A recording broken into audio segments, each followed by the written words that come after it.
Beraksi Podcast.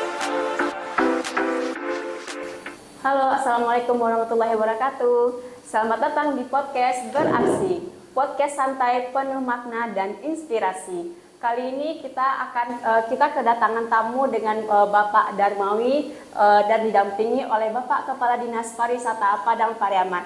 Bapak Darmawi sebagai praktisi pariwisata Padang Pariaman kali ini akan berbincang-bincang ya tentang pariwisata Padang Pariaman. Untuk Bapak Darmawi nih Pak ya, kalau untuk menurut Bapak ini pariwisata Padang Pariaman apa sih yang menarik di pariwisata Padang Pariaman yang harus kita benahi agar kita dilirik oleh wisatawan mancanegara gitu Pak?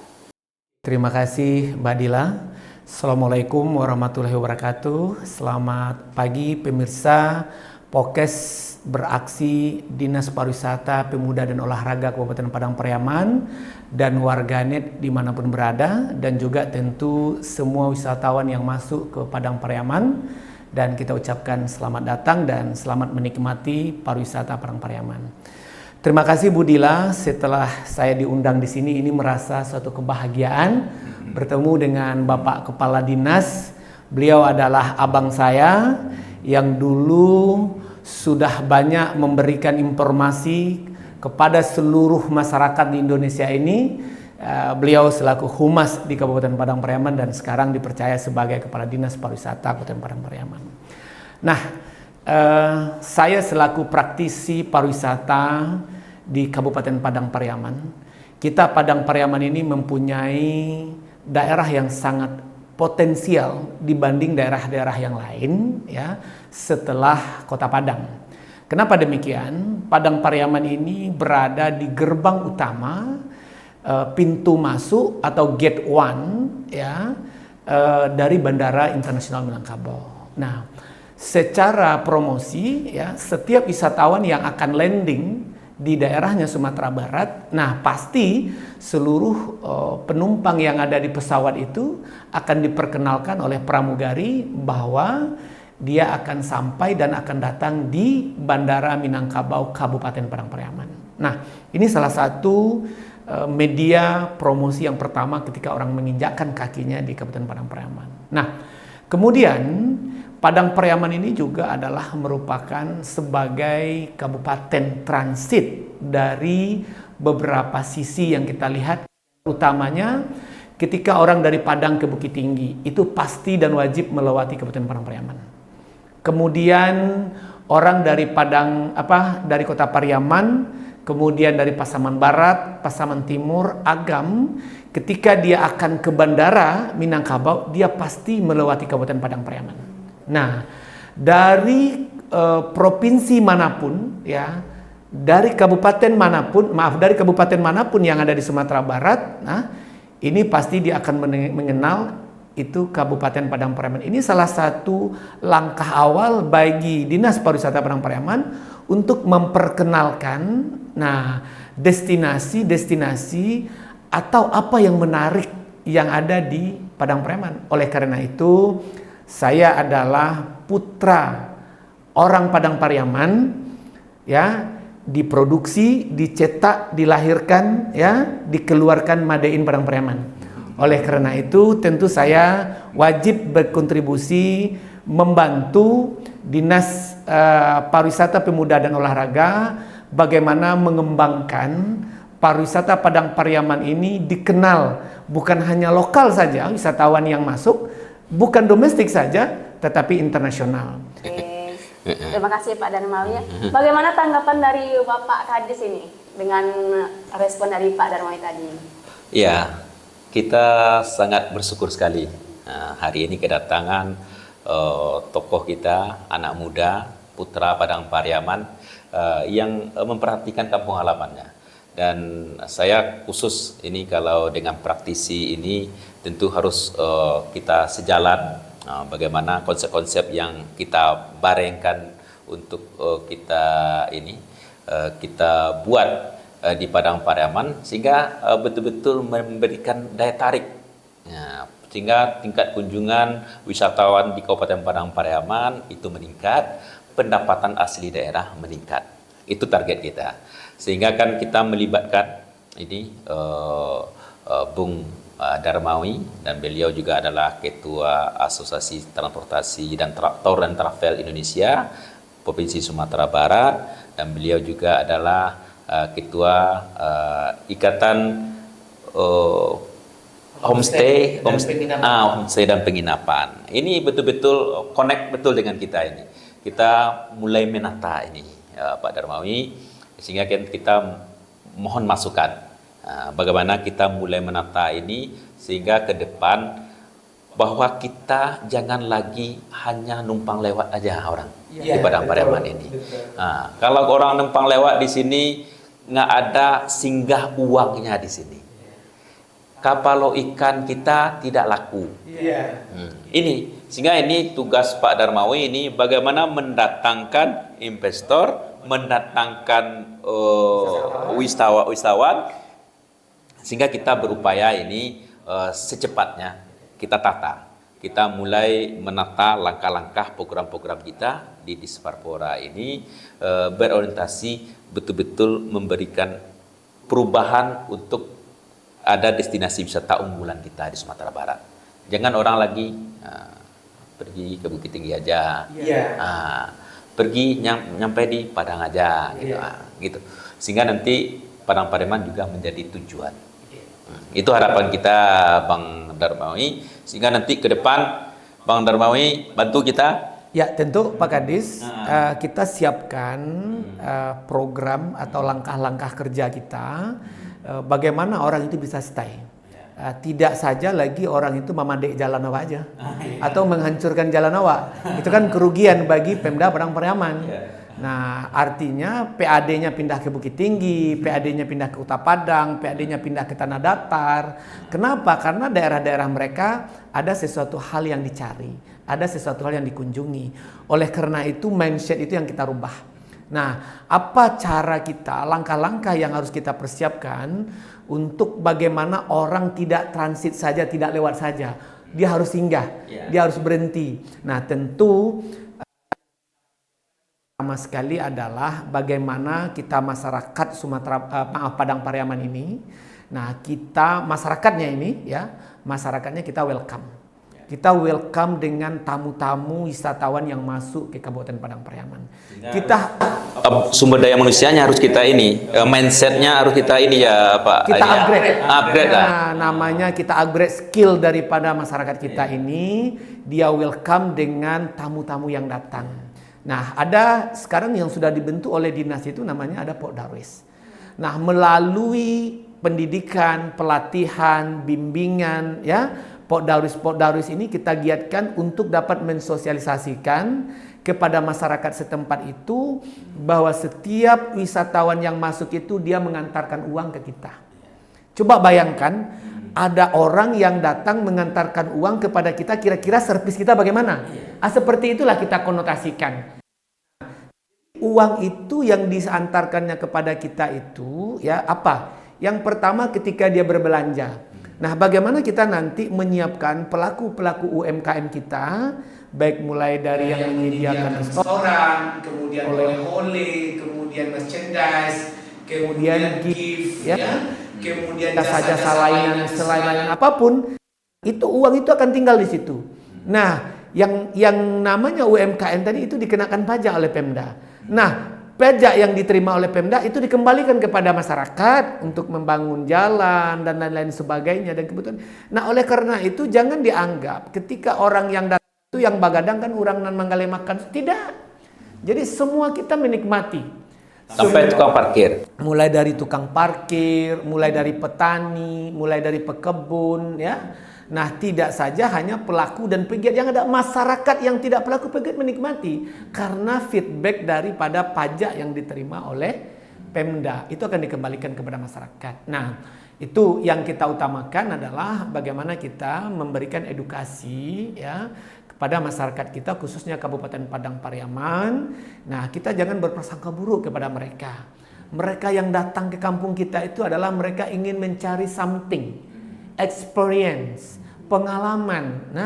Nah, jadi pengalaman yang ada di misalnya katakan di Brunei, mereka tidak punya pengalaman seperti yang ada di Padang Pariaman. Nah, oleh karena itu mereka mencari pengalaman. Itu yang kita bagi, itu yang pertama. Dan yang kedua, khusus kepada pelaku dan pegiat pariwisata kita. Nah, kita benahi ini. Bagaimana misalnya rumah-rumah makan, homestay, penginapan, pelaku UMKM, ekonomi kreatif, tukang foto, itu mereka harus kita upgrade juga. Bagaimana? Karena mereka adalah garda terdepan yang akan memberikan pelayanan. Nah, dia harus memiliki ilmu yang kita sebut dengan ilmu sabta pesona, atau ilmu hospitality, mentality, solving problem, life skill kepariwisataan. Ini kita tingkatkan ilmu mereka dengan cara nanti Dinas Pariwisata ya mengundang mereka dalam memberikan bimbingan teknis dan lain sebagainya. Ini yang nomor 2. Nah, dan yang nomor 3-nya adalah baru kita membenahi destinasi-destinasi pariwisata kita. Destinasi pariwisata kita yang sudah ada dan yang akan ada. Yang sudah ada misalnya ada Nyarai, ada Tapian Putih, ya. Kemudian ada juga Pantai Ketaping, ya. Nah, kemudian juga ada di daerah Sungai Geringging, waterfallnya Sungai Geringging. Nah, dan lain-lain sebagainya itu Maliboan, Tirta Alami itu semua yang sudah ada. Kemudian yang belum ada, yang sudah ada kita benahi. Nah, jangan ada lagi di sana ada istilah bahasa ada tukang paku, ada tukang parkir yang tidak bagus dan lain-lain sebagainya. Ini betul-betul kerja berat yang terletak di Dinas Pariwisata, tetapi tanggung jawab masyarakat. Nah, jadi jangan diberikan tanggung jawab itu kepada Dinas Pariwisata saja, tetapi kita sebagai komponen masyarakat ikut mendukung dari program itu. Mulai dari pemuda setempat, kemudian ini mama, alim ulama, ceria pandai, ikut serta kita membenahi kabupaten kita ini lebih unggul ke depannya. Nah, kemudian yang kelima ya. Yang kelima, saya ingin berkontribusi kepada Pemda Padang Pariaman melalui Dinas Pariwisata bagaimana kita menyiapkan kalender event. Nah, kita menyiapkan event di Kabupaten Padang Pariaman ini apakah itu 1 kali sebulan. Kita tidak mulu-mulu, tapi kita konstan. 1 kali sebulan itu akan terus berjalan terus-menerus. Jangan bulan ini kita adakan di bulan Agustus 2026, bulan Agustus 2027 tidak ada, enggak boleh. Nah, kenapa? Karena kita sudah promosikan keluar, orang sudah tahu dan orang akan mencari kalender event itu di saat-saat itu gitu. Apa saja kalender event kita di Padang Pariaman? Nah, ini usulan saya. Nah, kalender event di Padang Pariaman itu pertamanya adalah Festival Durian. Karena durian Padang Pariaman ini dikenal di berbagai provinsi, baik Riau, Jambi, Medan, Bengkulu. Nah, termasuk di daerah Sumatera Barat sendiri. Dan ketika musim durian di Padang Pariaman ini, khususnya di Kayu Tanam atau di Tandike atau di Kuliah dan sebagainya, durian itu banjir, tidak berharga. Kasihan kita kepada pekebun durian, 5.000 harganya. Nah, oleh karena itu langkah kita adalah kita buat festival durian. Kita hadirkan, saya yakin bisa menghadirkan 15.000 wisatawan lokal, domestik maupun internasional selama 10 hari. Nah, tadi saya bicarakan dengan Pak Kadis, durian kita di Kayu Tanam ini katanya musimnya di bulan November. Insya Allah 2026 ini kalau Pak Bupati kita menyetujui, kita start Festival Durian. Kita adakan nanti di Maliboanai ya. Nah, di Maliboanai itu menuju ke Tirta Alami itu ada 2 jalur. Kita jadikan itu sebagai food street. Nah, food streetnya Padang Pariaman. Sehingga orang mencari kuliner, melihat atraksi, kebudayaan, festival durian. Kita fokus di sana. Nah, jadi magnetnya orang dari Pekanbaru, dari Jambi segala macam. Kita buatkan hadiah nanti dari menteri, hadiah dari Pak Gubernur, hadiah daripada Pak Bupati. Nah, insteadnya mungkin bisa 100 ringgit, bisa juga 100.000 bagi yang domestik ya. Hadiahnya berapa? Hadiahnya 100 juta. Siapa yang nggak mau makan durian? Siapa yang paling banyak makan durian, ya kan? Itulah yang akan menjadi pemenang. Paling banyak makan durian ya? Paling banyak. Paling banyak. Jadi bukan yang paling sedikit. Nah, jadi ibaratnya itu dia bayar 100 ringgit kepada kita, bisa dia habis 10 biji durian itu, 10 buah ya, itulah yang menang gitu loh. Nah, kalau dia langsung ini langsung demam hari itu bisa ini. Yang penting habis, duriannya nggak masalah, mau demam mau apa, yang penting duriannya habis. Nah itu yang jadi faktornya itu seperti itu, yaitu festival durian. Kemudian yang kedua itu saya melihat juga tadi Pak Kadis sudah menyampaikan kepada saya ada satu yang sudah tiap tahun ya, suatu kepercayaan atau sakral keagamaan ya. Saya katakan ini bukan budaya ya, itu Sumarak Basafa ya, karena sejarah ini perlu kita gali. Islam masuk ke Sumatera Barat itu melalui Ulakan, Pariaman ya. Nah itu tidak bisa kita pungkuri, barulah Islam itu baru tersebar. Walaupun di abad-abad sebelumnya sudah ada perdagangan-perdagangan orang Arab menyebarkan agama Islam melalui Samudra Hindia, ya, melalui Samudra Hindia. Saya kira itu tidak menjadi sebuah catatan sejarah yang penting bagi orang Sumatera Barat sebelum Syekh Burhanuddin menyiarkan dan menyebarkan agama Islam di kerajaan Minangkabau termasuk ke wilayah Sumatera Barat. Nah ini perlu storytellingnya ini kita buatkan manuskripsinya. Nah kemudian kita jabarkan, nah kita jelaskan ini paket namanya wisata religi, ya. Nah ini tadi sudah disampaikan oleh Pak Kadis, bagaimana setiap tamu yang datang ke lokasi di sana bukan saja dia untuk berziarah, tetapi ada edutourismnya, pendidikan dan pengalaman dia berziarah di sana. Kemudian dia juga bisa melihat dokumen-dokumen yang ditinggalkan ya oleh Syekh Burhanuddin dan lain sebagainya. Kitab dia akan banyak sekali manuskrip-manuskrip yang ditinggalkan oleh Syekh Burhanuddin ketika dia menyiarkan agama Islam di Kabupaten Padang Pariaman dan Sumatera Barat. Nah, termasuk juga di Sumatera. Kemudian ada juga tadi yang sudah ada itu Pacuan Kudo yang sudah digalakkan kembali oleh Bapak Bupati kita Pak John Kennedy Aziz ya. Alhamdulillah ini cukup menarik magnet kemarin di saat Lebaran ini, potensial sekali ketika Dunsana kita yang pulang dari rantau, liburan dan Lebaran waktunya sangat tepat. Ini akan dijadikan sebagai kalender event tahunan. Kemudian ada tadi lagi yang akan dilaksanakan di bulan Agustus tahun 2026. Saya menghimbau kepada seluruh anggota travel agent Asita yang ada di Sumatera Barat, Astindo, ASPI, PHRI, katakan pentaheliknya pariwisata Sumatera Barat. Ayo sama-sama kita ramaikan ya program barefoot run ya. Barefoot Run yang akan dilaksanakan di Pantai Ketaping sejauh 5 km ya. Bagaimana lari dengan kecepatan lari tanpa sepatu di atas pasir yang panas ya, dan itu menambah imun ya. Kita sebut ini sebagai sport tourism atau health tourism bagi wisatawan yang masuk nanti ke Padang Pariaman. Saya sudah bermulai nih. Nanti silahkan promosi ya, ini kita sudah promosikan. Nah, dan seluruh channel-channel medsos yang ada di Dinas Pariwisata Padang Pariaman dan Provinsi Sumatera Barat, kapan dibuka pendaftarannya, bagaimana insetnya, di mana panitianya, dan berapa jumlah pesertanya, dan berapa besaran hadiah yang akan diterima oleh peserta. Nah, apakah kita bermulai dari lokal dulu atau domestik dulu? Why not? Ya, kita sudah bisa mulai. Kemudian juga saya ingin membuat food street Malibo Anai yang tadi saya katakan tempat festival durian. Nah, ini merupakan kalender event yang tiap tahun kita adakan. Jadi sudah ada dalam pikiran teman-teman wisatawan yang masuk ke Sumatera Barat itu, kalau saya datang bulan ini akan ada ini.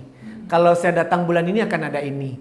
Nah, jadi ada something else yang dicari ke Padang Pariaman. Saya kira itulah caranya untuk mempertahankan orang yang datang ke Sumatera Barat, dia long stay di Padang Pariaman. Saya kira itu segmen kedua dari saya kembalikan dulu kepada Bu Nabila. Silakan. Terima kasih ya Pak ya.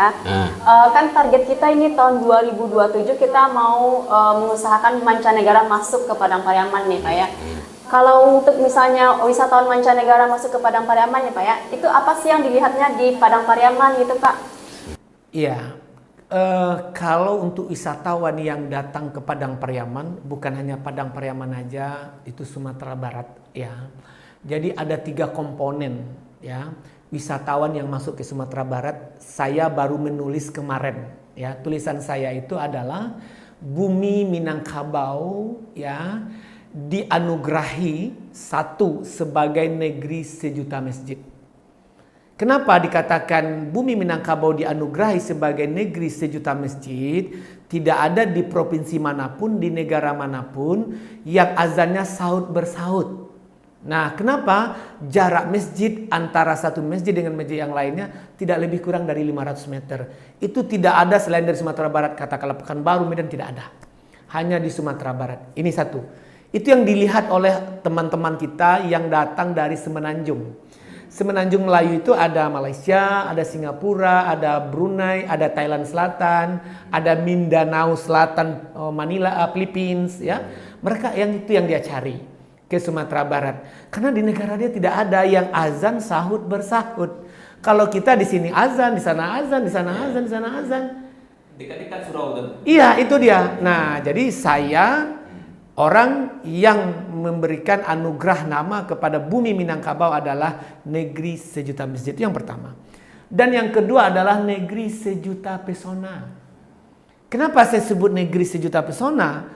Ya, Sumatera Barat ini ya tidak ada di daerah manapun, di provinsi atau kabupaten manapun yang ada 5 gunung api aktif. Tidak ada. Pekanbaru tidak ada gunung. Jambi mungkin ada 1-2 gunung. Kita 5 gunung. Ada Gunung Singgalang, ada Gunung Merapi, ada Gunung Pasaman, ada Gunung Solo, ada Gunung Tandike di Padang Pariaman. Nah, bagaimana kita mengelola Gunung Tandike ini ke depan? Ya, ini tentu sifatnya adalah minat khusus, wisatawan minat khusus untuk panjat gunung ya. Sekarang kan Gunung Merapi sudah tidak bisa dinaiki, kenapa tidak di Gunung Tandike ya? Nah itu negeri sejuta pesona ya, termasuk juga danau. Tidak ada juga danau yang bertingkat di dunia kecuali ada Sumatera Barat. Danau di atas, danau di bawah. Kalau di atas ada di bawah berarti kan bertingkat danaunya. Nah baru adanya di Sumatera Barat. Nah begitu juga sawah yang bertingkat-tingkat itu tidak ada. Jadi di setiap sisi sudut nagari atau desa yang ada di Sumatera Barat itu adalah pesonanya selalu memukau. Baik dari segi sungai, lembah, waterfalls, kemudian persawahan, perkebunan. Kalau kita lihat itu semuanya indah. Makanya saya katakan adalah setumpuk tumpahan tanah dari surga yang ada di Sumatera Barat. Ini sejuta pesona. Kemudian yang ketiga, yang dicari oleh wisatawan yang masuk ke Sumatera Barat, termasuk juga ke Padang Pariaman, itu adalah negeri sejuta cita rasa. Apa itu sejuta rasa?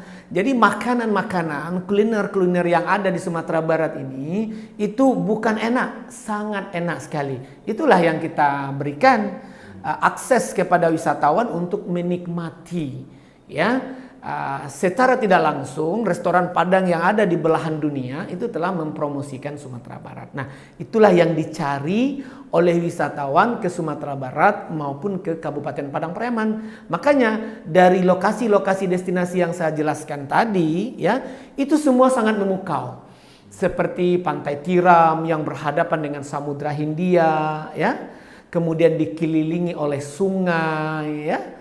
Nah, kemudian berdekatan dengan Bandara Minangkabau, kemudian dengan dihidangkan kuliner kepala ikannya. Wow, keren. Nah, itulah yang dicari oleh wisatawan yang masuk ke Sumatera Barat. Gimana nih tanggapan Pak? Iya. Ini apa yang disampaikan oleh Pak Darmawi tadi kan, sehingga kan bagaimana kesiapan kita, si kesiapan kita di Padang Pariaman itu termasuk masyarakatnya. Gitu. Bagaimana area-area pariwisata kita itu kita bangun dan diterima dengan baik. Nah, jangan berasumsi negatif terhadap pemerintah. Intinya adalah pemerintah sekarang ini mulai membenahi sehingga masyarakat harus welcome terhadap itu. Kalau kita tidak menata, tidak berubah dan masih saja berprinsip bahwa kalau dibenahi area-area tersebut adalah milik pemerintah, bukan seperti itu. Bagaimana pemberdayaan ini yang paling penting kita laksanakan, efek-efeknya yang kita harapkan. Nah, sehingga gambaran-gambaran besar telah disampaikan tadi oleh Bapak Darmawi. Jika dibenahi pariwisata Kabupaten Padang Pariaman ini, itulah potensi-potensi besarnya. Ada hal-hal yang uang yang beredar di Kabupaten Padang Pariaman semakin besar gitu.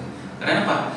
Orang-orang dari mancanegara itu seperti Semenanjung Melayu yang disampaikan tadi haus terhadap wisata-wisata alam yang ada di Sumatera Barat, khususnya di Padang Pariaman.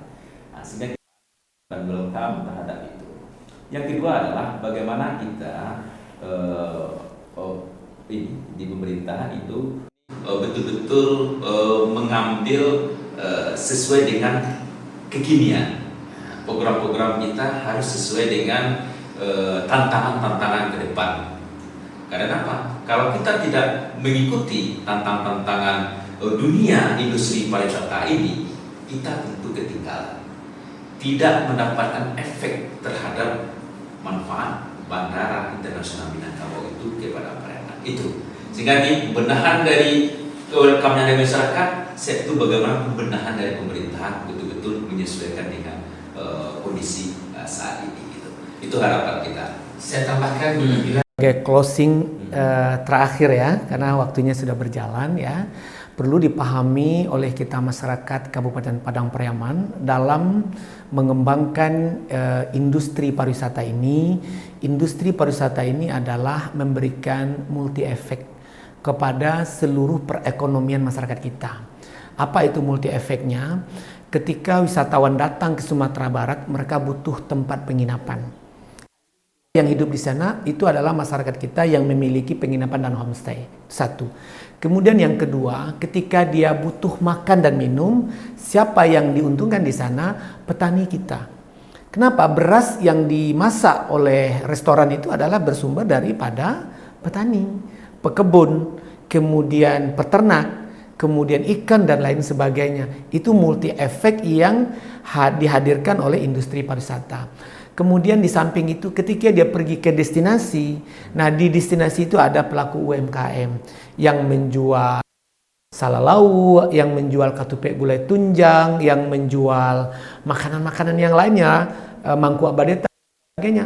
Nah itu juga nanti dari Kabupaten Padang Pariaman. Nah nanti yang kita persiapkan yang akan menceritakan tentang masalah Kabupaten Padang Pariaman, informasi-informasi Padang Pariaman. Oleh karena itu saya berharap kepada seluruh masyarakat Kabupaten Padang Pariaman, mari kita dukung ya untuk pemerintahan kabupaten mengembangkan ya industri pariwisata kita ini. Nah dan juga pada Nini Mama Cadia Pandai selaku pembuka atau tokoh masyarakat yang ada di nagari-nagari, jadikan nanti sebagai destination, main destination di situ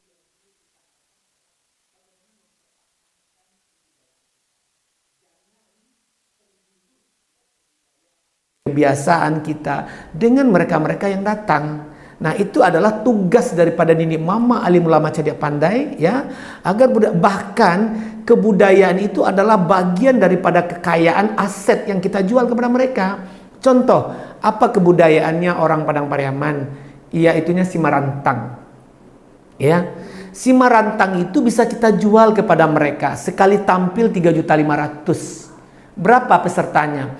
Kalau bisa dia tampil satu kali aja sehari, berapa uang yang bisa didapatkan oleh pemain Simarantang?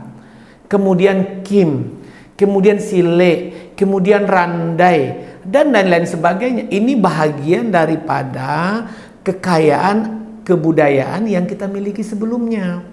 Nah, dan ini yang dipertahankan tanggung jawab kita Nini Mama.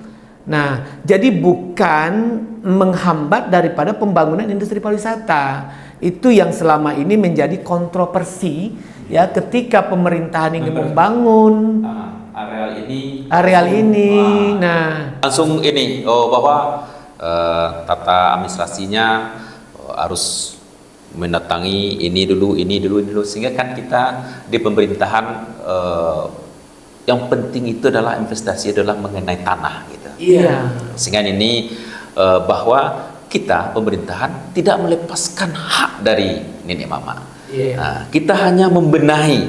Iya. Nah, kalau mereka dilepaskan haknya nanti mereka tidak mendapatkan apa-apa dari sana, itu pemikiran yang sangat ini perlu diinikan lagi. Iya. Harus ini dipahami bersama. Jangan hal-hal seperti itu muncul ke permukaan. Kenapa? Itu cenderung menghambat investasi pariwisata kita.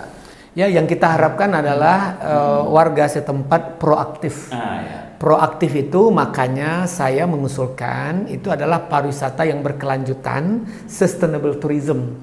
Sustainable tourism itu konsepnya adalah pariwisata yang berkelanjutan itu konsepnya adalah bagaimana memberdayakan masyarakat setempat, kemudian memberikan multi efek pendapatan ekonomi masyarakat setempat, ya kan, mengikut sertakan pelaku dan pegiat pariwisata itu adalah masyarakat setempat. Jadi untuk Bapak Ibu yang ada di nagari itu jangan dihambat. Makanya oleh karena itu best community tourism yang mengikut sertakan orang-orang yang ada di nagari di dalam rangka meningkatkan atau membangun pariwisata dunia industri pariwisata ini, itu sudah masyarakat itu sendiri, jangan dihambat gitu loh. Jadi ikut bersama-sama kita dukung program ini. Oleh karena itu saya yakin Pemda Padang Pariaman dalam hal ini diwakili oleh Bapak Bupati dan termasuk juga teman-teman di DPRD dan termasuk juga Lembaga Kerapatan Adat Minangkabau, Bundo Kanduang dan Wali Nagari. Ayo bersama-sama program ini kita dukung. Kita akan menjadi seorang penonton. Kita masyarakat Padang Pariaman akan mendapatkan negatif efeknya. Negatif efeknya yaitunya jalan kita hancur dilewati, ya kan? Nah, sementara orang yang sudah kaya-kaya, Bukit Tinggi itu ekonominya, PAD-nya kalau nggak salah saya nomor 1 di Sumatera Barat. Kemudian Kota Padang, ya, PAD-nya nomor 2. Kemudian Payakumbuh, PAD-nya nomor 3. Kemudian Tanah Datar, PAD-nya nomor 4. Padang Pariaman nomor berapa? Iya, rata-rata itu karena efek pariwisata itu. Iya. Jadi efek pariwisata all in semuanya itu efek pariwisata ya. Jadi Padang Pariaman ya kita saatnya gitu ya melihat komposisi keuntungan kepada kita. Jangan menganggap itu adalah kerugian. Nah, jadi mohon ya kepada seluruh pemuka masyarakat kita di Padang Pariaman, Nini Mama, alim ulama, cerdik pandai, Kapalo Mudo, ketua pemuda. Ketua pemuda sebagai perpanjangan tangan daripada regenerasi. Ya, tolong disampaikan kepada generasi-generasi penerus itu bahwa multi efek dan positif efek dari peningkatan ekonomi, penyelesaian masalah sosial, membuka lapangan pekerjaan itu ada di dunia industri pariwisata. Saya itu saja mungkin yang dapat berbagi kepada Pak Kadis. Kami atas nama pemerintah Kabupaten Padang Pariaman ya Dilanya dan Dinas Pariwisata Pemuda dan Olahraga ini terima kasih ini kita sharing informasi dan untuk masukan-masukan bagi kami dalam menyusun program dan kegiatan. Semoga kedepannya kita tetap bekerjasama Pak Darmawi untuk membangun pariwisata kita. Banyak efeknya ya Pak Darmawinya. Ke depan kita susun program-program kita ini berdampak langsung kepada dunia industri pariwisata ini. Kita latih sumber dayanya, kita benahi tempatnya. Mungkin itu ya Pak Darmawinya. Ya. Terima kasih atas kedatangan Pak Darmawi dalam kunjungan di ini podcast beraksi kita ini. Semoga viewers semakin banyak memberikan informasi-informasi positif terhadap dunia pariwisata, dunia ekonomi kreatif, dunia kepemudaan dan dunia keolahragaan. Ini kita bangun. Ada yang terlupa satu ya. Saya mengusulkan kepada Pak Bupati bagaimana jembatan layang yang ada di Bandara Minangkabau itu satu-satunya jembatan yang layang yang ada di Sumatera Barat setelah Kilo 9 ya. Sudah Kilo 9. Nah, tetapi kebanyakan orang yang tahu itu adalah jembatan layang, kebanyakan.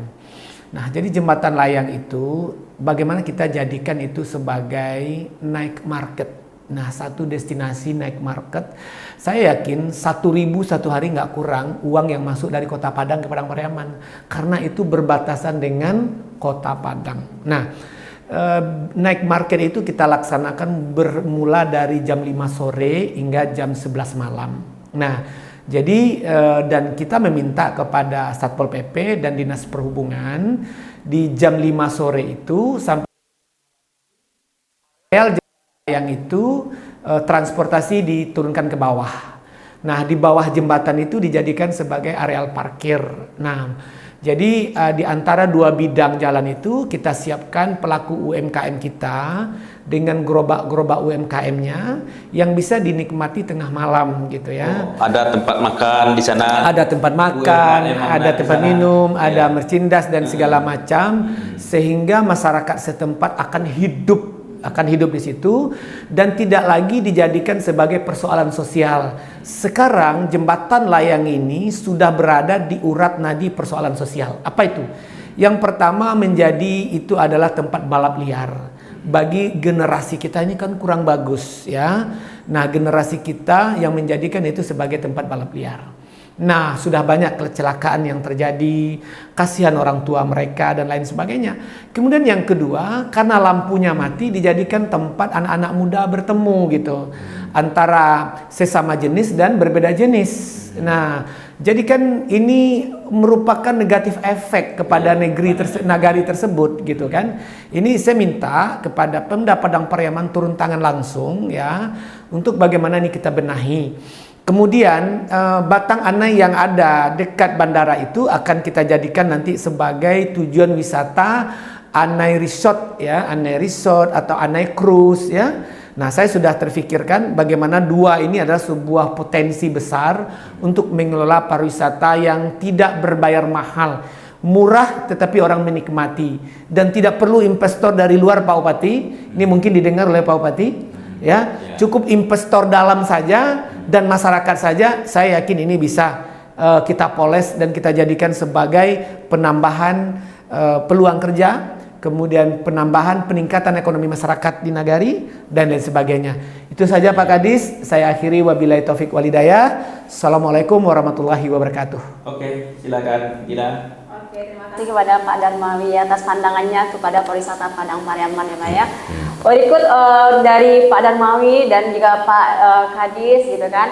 Jangan lupa saksikan podcast kita di YouTube dan kita akan bahas lagi lebih banyak lagi tentang pariwisata, ekonomi kreatif, olahraga dan pemuda. Jangan lupa saksikan podcast kita. Assalamualaikum warahmatullahi wabarakatuh. Waalaikumsalam warahmatullahi wabarakatuh.